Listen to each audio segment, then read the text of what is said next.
Welcome back, guys, to Waypoint X Wednesdays. My name is Judd. You're not going to want to miss this episode, and this episode is number 3, so stay tuned.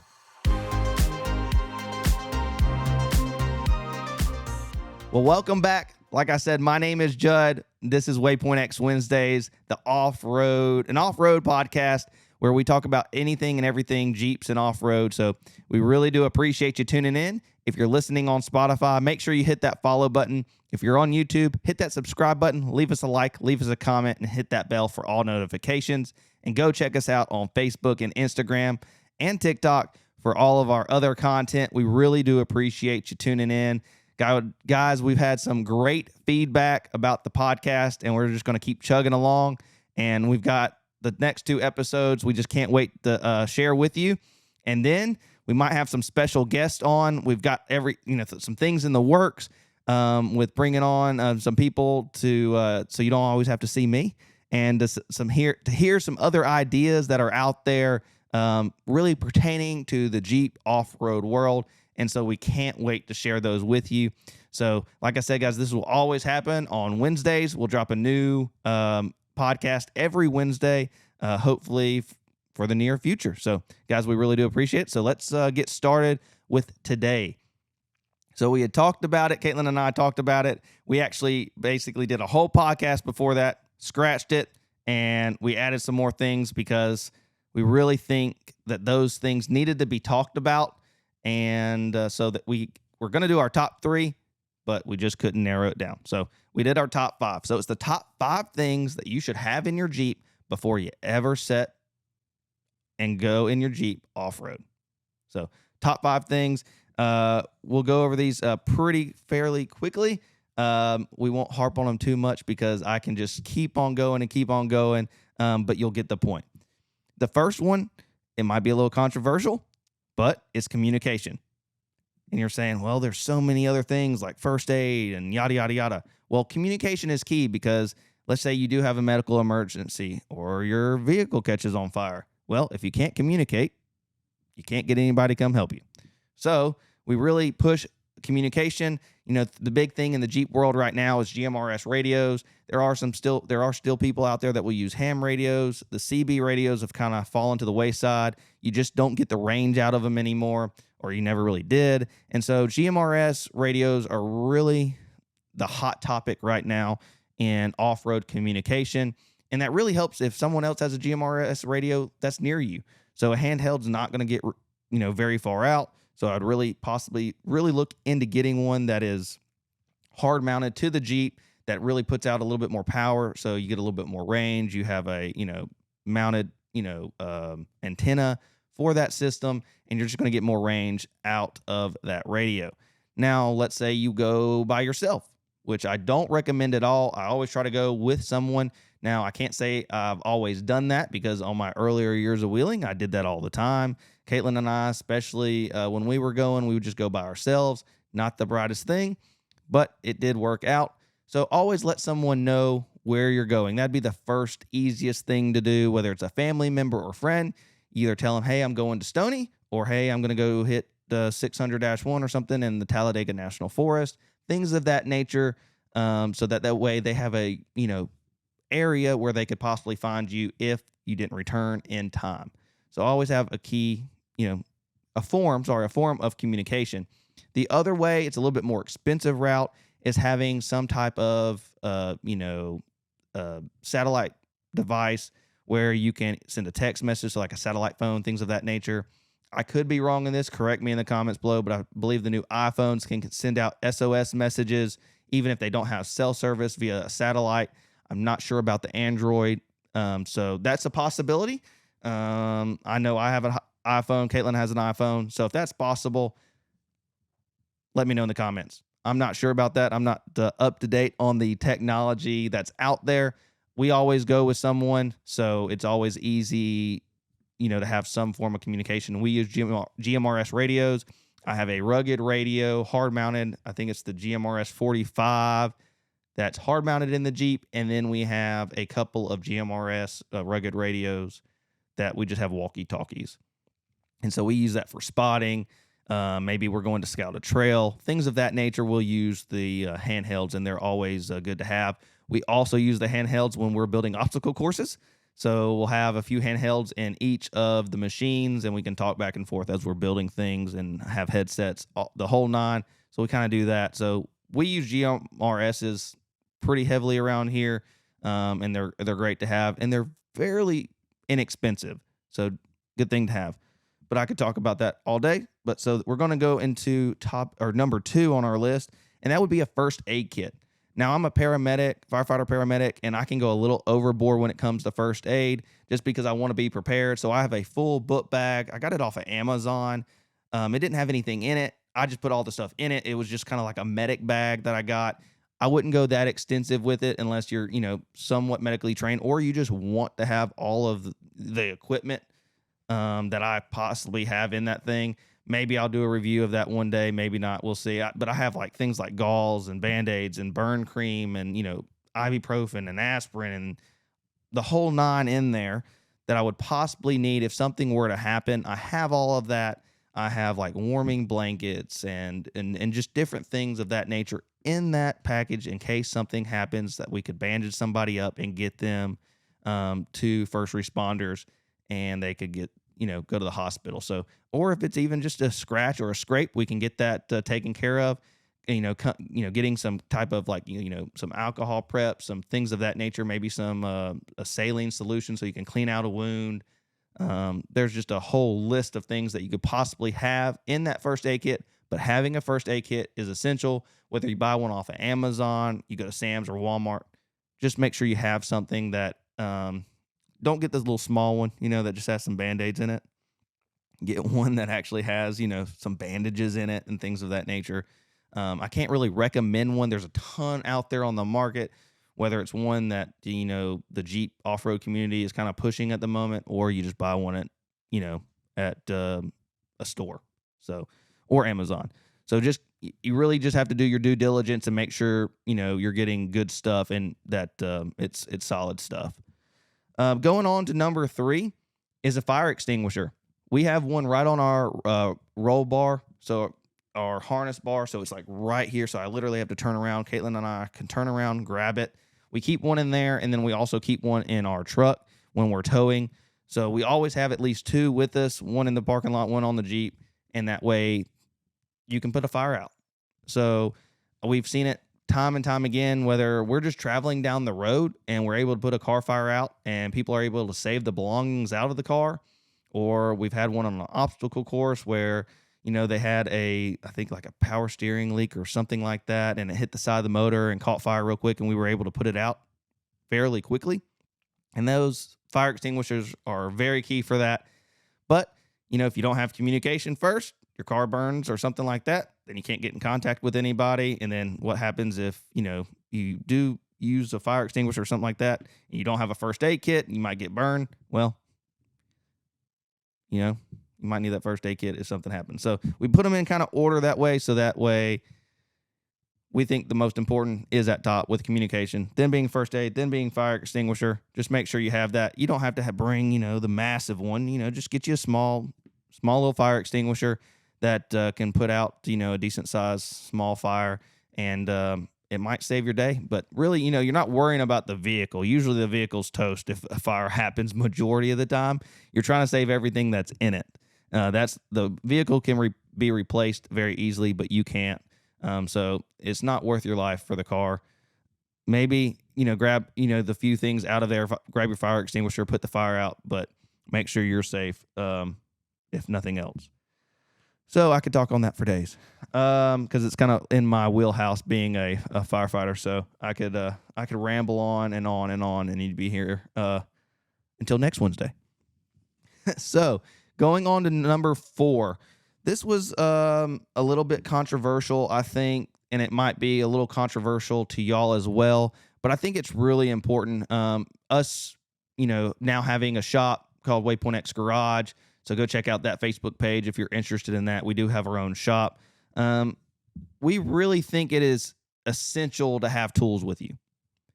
And people say the last one, they're going to say, well, you should have that first. Well, I really think tools are first, because wonder if something happens.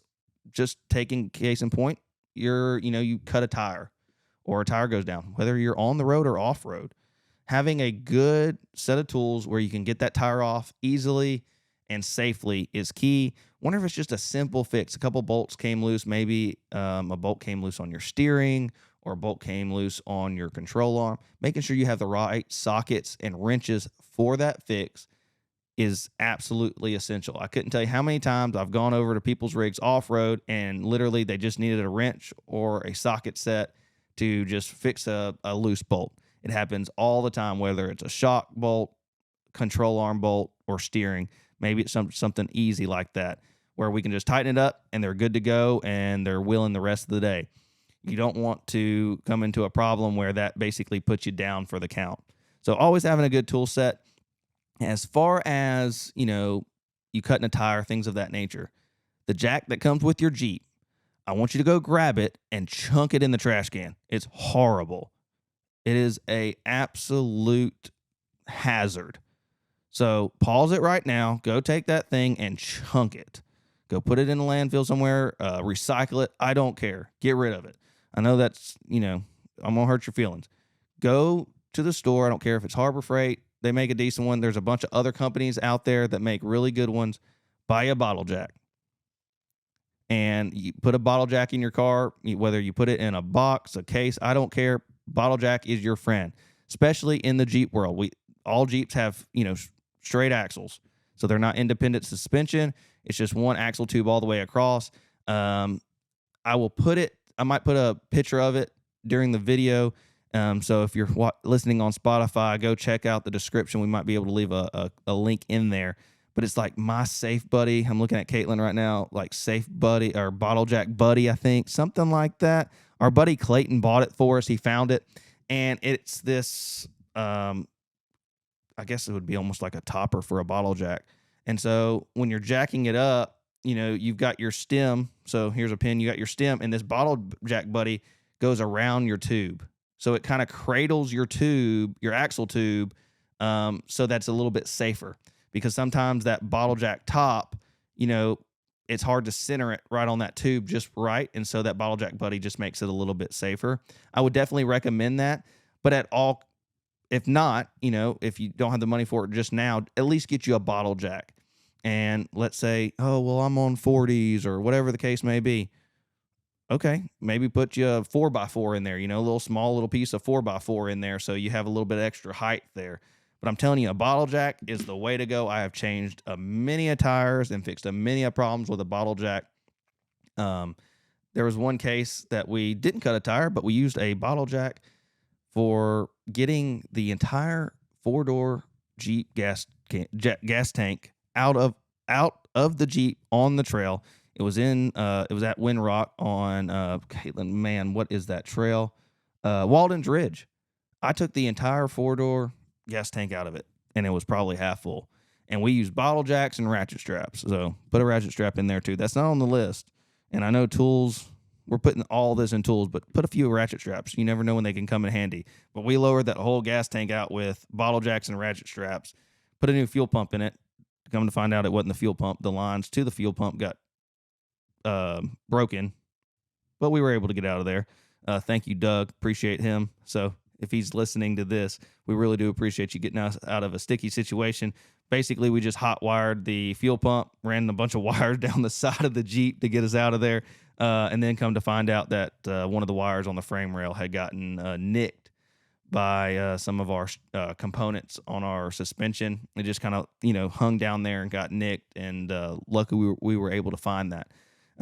So I'm rambling on about tools, but just make sure you have some tools in there. And like I said, go throw away that jack, get a bottle jack. And I know there's going to be a question about farm jacks or high lift jacks. We used to carry one. We don't carry one anymore because usually everybody has one either on a hood or in the back of their Jeep. And so we just don't use them. They're kind of dangerous in my opinion. They can be really sketchy.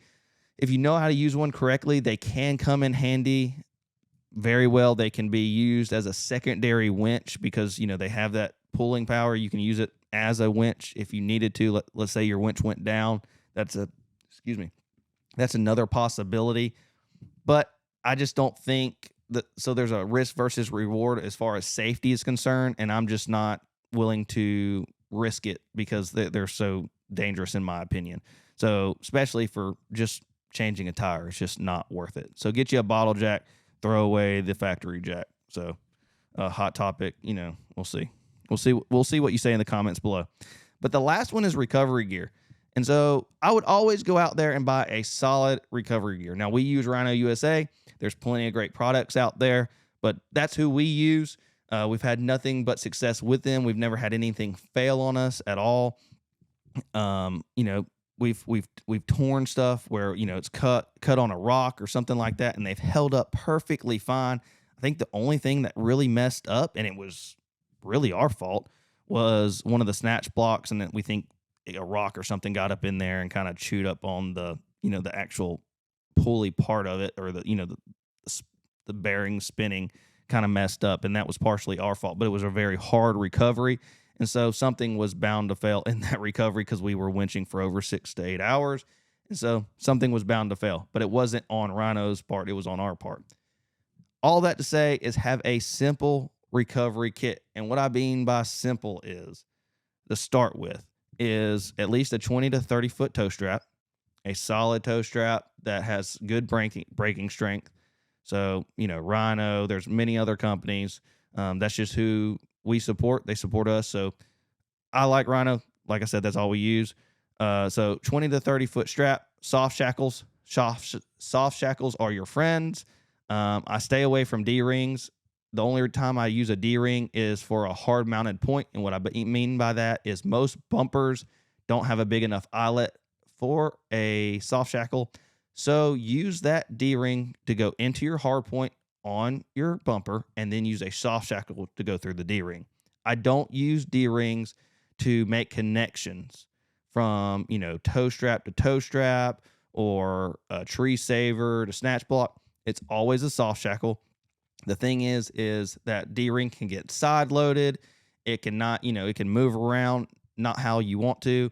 The soft shackle is a lot safer because when it does fail, majority of the time it's going to fall, and it's not going to, become a projectile and missile. And then basically, you're going to get hit by it. So I always like, soft attachments. So making sure you have a few of those. I have a full bag of soft shackles. That's all we use. And so, the 20 to 30 foot recovery strap, just depending on what you want to do with it. 20 foot's fine, but if you want to have that extra length, it's definitely worth it. Also, having a few soft shackles. I recommend a minimum of 2. That way you can connect on either end, no matter what. And I think that's just basic. So just having those 2 things are super basic items to have. You can always upgrade from that. And if you have a winch, you can, do a snatch block. You can get a tree saver. You can use that 20-foot tow rope as a tree saver. So those are just the key things that I would have no matter what in your rig. But like I said, making sure you have a tow strap. So if there's another vehicle around, they can get you out, making sure you have those soft shackles, and then you can just build off of there. So I really think those are the key foundations to a recovery kit. I could go on and on what you should have in it, because our recovery kit is actually like a book bag we carry. That's a good way to start, is having some type of bag that you can throw over your shoulder or put on your bag. I really try stay away from just having a tow strap just in your back seat. I know that's usually what I do after we use it. We'll just start throwing them in the back seat instead of putting them up like we should, because we're always like, oh, let's go to the next trail. And so what I do is I get a book bag, I put all of it in it. We've got multiple toe straps, multiple tree savers, multiple snatch blocks, soft shackles, you name it, we have it in that bag. I've got gloves in there. I've got an extra that goes to my winch. I've got an extra controller, so a winch controller. If mine were to fail, I've got an extra one. So I've got all of that in there, and it's in a book bag. So what I can do, it sits right behind my seat, so right behind the driver's seat, and I can, if something, let's say we've got a line of 10 or less Jeeps, right? And we've got a nice hill. Well, maybe I might not be able to make the recovery, but maybe I have all the tools in my Jeep for the recovery. So I just put it on my back and, start going up the trail or down the trail when we make it happen. And so it's just a good way of having a book bag, getting everything in there, and getting down the trail. But I could talk about that for absolute days, because that is one thing that I truly enjoy is recovery. So if you are in the Alabama area, Birmingham area, whether it's Stony, Talladega, you name it, and you have an off-road recovery that is quite difficult, let us know. Of the making of this video, which is before Wednesday, by the way, we actually did a recovery at Stony. Excuse me. It was of a side-by-side. They had broken a ball joint. We were able to get them out and get them fixed, and they drove out. So we were able to put a ball joint back in it. The Razor was actually, I've not been around Razors that much.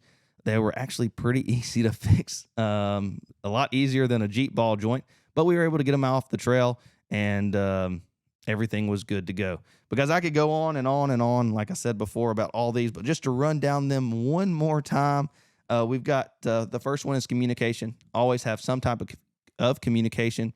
If you don't have some way to get out, at least tell a friend, tell a family member where you're going to be. Second, first aid kit. Make sure it's not, the little tackle box. Make sure it's a little decent one. Maybe if it's a bag, you name it, just have to have something of quality. Third thing would be a fire extinguisher. Make sure it's a good brand. If you didn't know, Amorex is in Trussville, Alabama, so very local to us, and they're one of the, if not the largest fire extinguisher, producers in the world. So they ship all over. I don't know if they're the biggest, but they're up there. So that's right there in Trussville. Also, the fourth thing is tools. Making sure you have all the tools that you would need for your Jeep, whether it's a socket set, a wrench set, and just a little side note, go around your Jeep with the different wrenches, the different sockets, and find what sizes they are. So are they a 21? Are they a 19? Figuring out all those sizes. So when I work on my Jeep, I know exactly what sizes I'm looking for. And that will just help you on down the road. It just makes things easier. So like if you're taking a hub out of just a Dana 44 JK, you're going to need a 13 millimeter 12 point, or it's not going to happen. You're not going to get that hub out because you got 3 bolts on the back, and it's going to take a 13 millimeter 12 point. So just to let you know, just to help you out there. And then lastly is recovery gear. And we talked about that, and I could go on and on and on, but just having a basic set.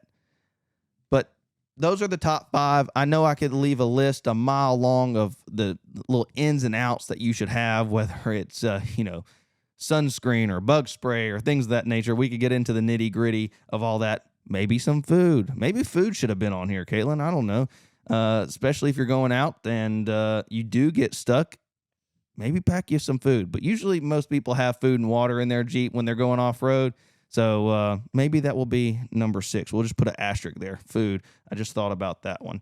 But guys, we really do appreciate you tuning in to Waypoint X Wednesday. The next week is going to be really awesome. We're going to go over the top 5 things or 5 upgrades that you should have on your Jeep when you buy it. So whether it's new to you or you bought it off the showroom floor, these are the top 5 upgrades that I would do right out of the bat. We'll have them in order.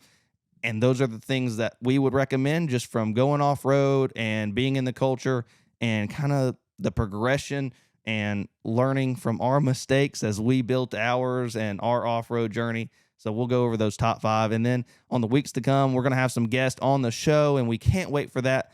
I think it's going to be awesome to just bounce off-roading Jeep ideas, bouncing ideas off each other. It's just going to be a blast. So you won't want to miss that. So like I said earlier, hit that follow button if you're on Spotify, hit that subscribe button if you're on YouTube, and, do the comment, like, bell for all notifications, and go check out all of our other social media content. If you need to get in if you need to get in contact with us in any way, shape, or form, go check us out on Facebook or Instagram. You can go to our website at www.waypointx.net. If you want to do our garage side of things, like where we work on vehicles, it's www.waypointxgarage.com. So a little bit different there. But you can email us at judd@waypointx.net or info@waypointx.net, whatever you want to do. Just let us know. We want to get your ideas. If you have any ideas about the show, please send them in. We want to hear from you because we really do appreciate your time. We enjoy you. We appreciate you listening to us. And guys, we hope to see you out on the trail. Y'all have a great day.